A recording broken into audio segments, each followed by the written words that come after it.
Today we tell the remarkable story of a young girl who rose from mystery to become one of history's most iconic figures, a soldier and a saint. This is the incredible journey of Joan of Arc. Picture a small village in France in the early 15th century. A girl of humble beginnings hears whispers from divine voices, guiding her to change the course of history. How could this teenager lead armies? This tale will reveal the heart and soul of a true warrior. But remember, this story is not merely a lesson in history. It is a powerful narrative about courage, belief, and the extraordinary strength found in conviction. Meet Joan of Arc, a peasant girl turned military leader, a divine messenger believed to be chosen by God to restore France. Her journey is one of faith, bravery, and a fight against all odds. Join us as we explore Joan's inspiring journey through challenges and victories, uncovering themes of belief and transformation that resonate through the ages. Chapter 1. The Early Life of Joan. Joan was born around 1412 in the village of Domrémy, France. She was the daughter of Jacques d'Arc, a farmer, and Isabella Romay. From a young age, Joan's deeply religious character was evident, manifested in her consistent search for comfort through communion with prayer. While other girls her age engaged in games, Joan grappled with matters of purpose and faith. This profound spirituality would become the bedrock upon which her entire identity was built. Yet, the world into which she was born lay fractured by conflict. France was locked in the protracted and devastating Hundred Years' War with England, a struggle that created fear and uncertainty throughout the realm. Joan herself witnessed the suffering inflicted by the English enemy, traumatic memories that would later ignite her fierce determination to liberate her homeland. Chapter 2. The Divine Calling. A Mission Begins. At the age of 13, something extraordinary happened. Joan began to hear voices. She claimed they were from saints, Saint Michael, Saint Catherine, and Saint Margaret, who urged her to support Charles VII and drive the English out of France. Initially, this revelation created confusion within Joan. Was she imagining these voices? What would people think? Her belief in their message, however, pushed her to embrace this calling. With unwavering determination, she sought to convince local leaders of her divine mission. This was no easy task. Many laughed at her, while others doubted her sanity. Despite the challenges, Joan remained steadfast in her faith. Chapter 3. Meeting Charles VII. In 1429, after much perseverance, Joan finally met Charles VII, the Dauphin of France. He was skeptical, but curious by her passionate conviction.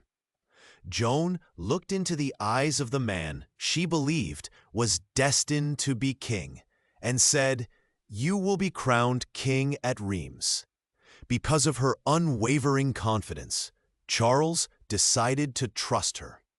But Joan's mission was fraught with risk. She needed to gain the respect of soldiers and earn the support of the people.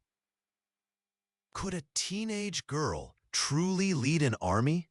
To prove her worth, she insisted on joining the troops, suiting up in armor, and riding into battle. Her fearlessness inspired soldiers and citizens alike, transforming skeptics into supporters. Chapter 4. The Battle of Orléans, a turning point. In April 1429, Joan and her forces arrived at Orléans, a stronghold crucial to France's future. The city was surrounded and attacked by the English army. Joan encouraged her troops, giving them with hope and determination. She invoked her divine guidance and led them into battle, fighting alongside these brave soldiers. The battle was fierce and the English were powerful. Would her faith be enough to lead them to victory? Through perseverance and strategy, the French forces, inspired by Joan's spirit, broke the siege.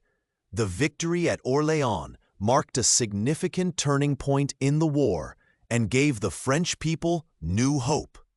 With the victory at Orléans, Joan urged Charles to march to Reims to be crowned king. The moment was historic.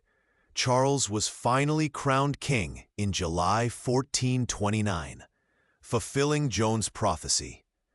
Standing alongside the newly crowned king, Joan felt a swell of pride. Her faith and determination had made this day happen. Yet whispers of doubt began to emerge. How long could this good fortune last? Despite their success, the conflict was far from over. Joan continued to advocate for a strong military campaign, but faced increasing challenges and political opposition.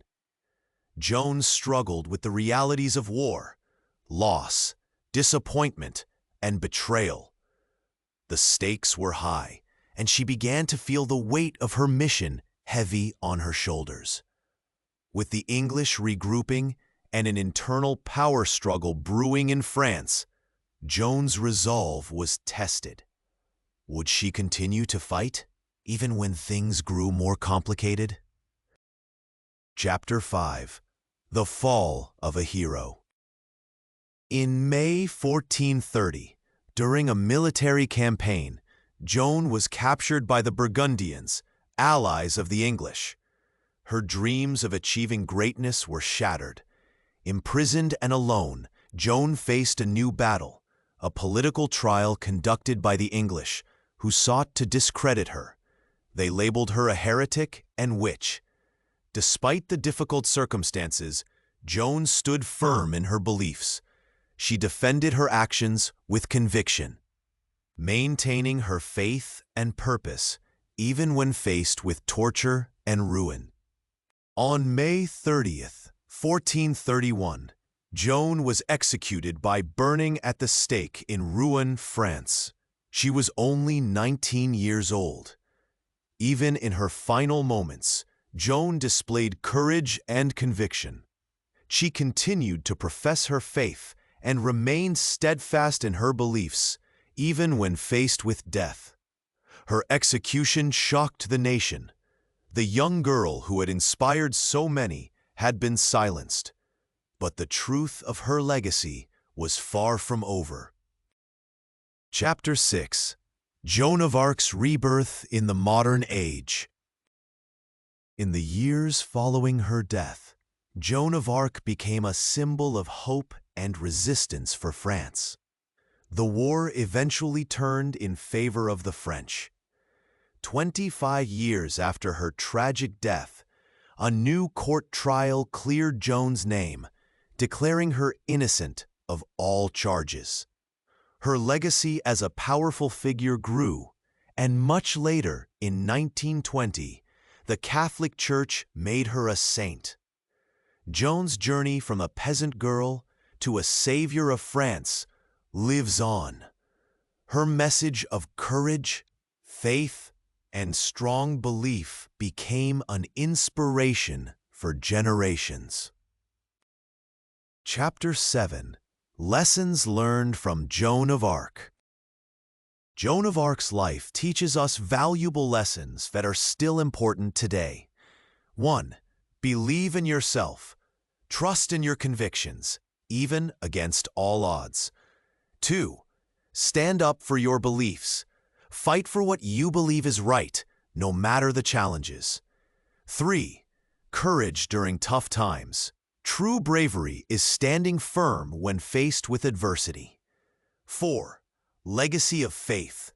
Your spirit and determination can inspire others long after you're gone. Joan of Arc's life teaches us about the power of faith, the strength to fight for your beliefs, and the impact one individual can have on the world. Let her story inspire you to chase your dreams and stand firm in your beliefs, no matter the challenges. Thank you for joining us on this extraordinary journey into the life of Joan of Arc. If you found inspiration in her story, please like, share, and subscribe for more remarkable tales from history. Until next time, remember to be brave and keep believing.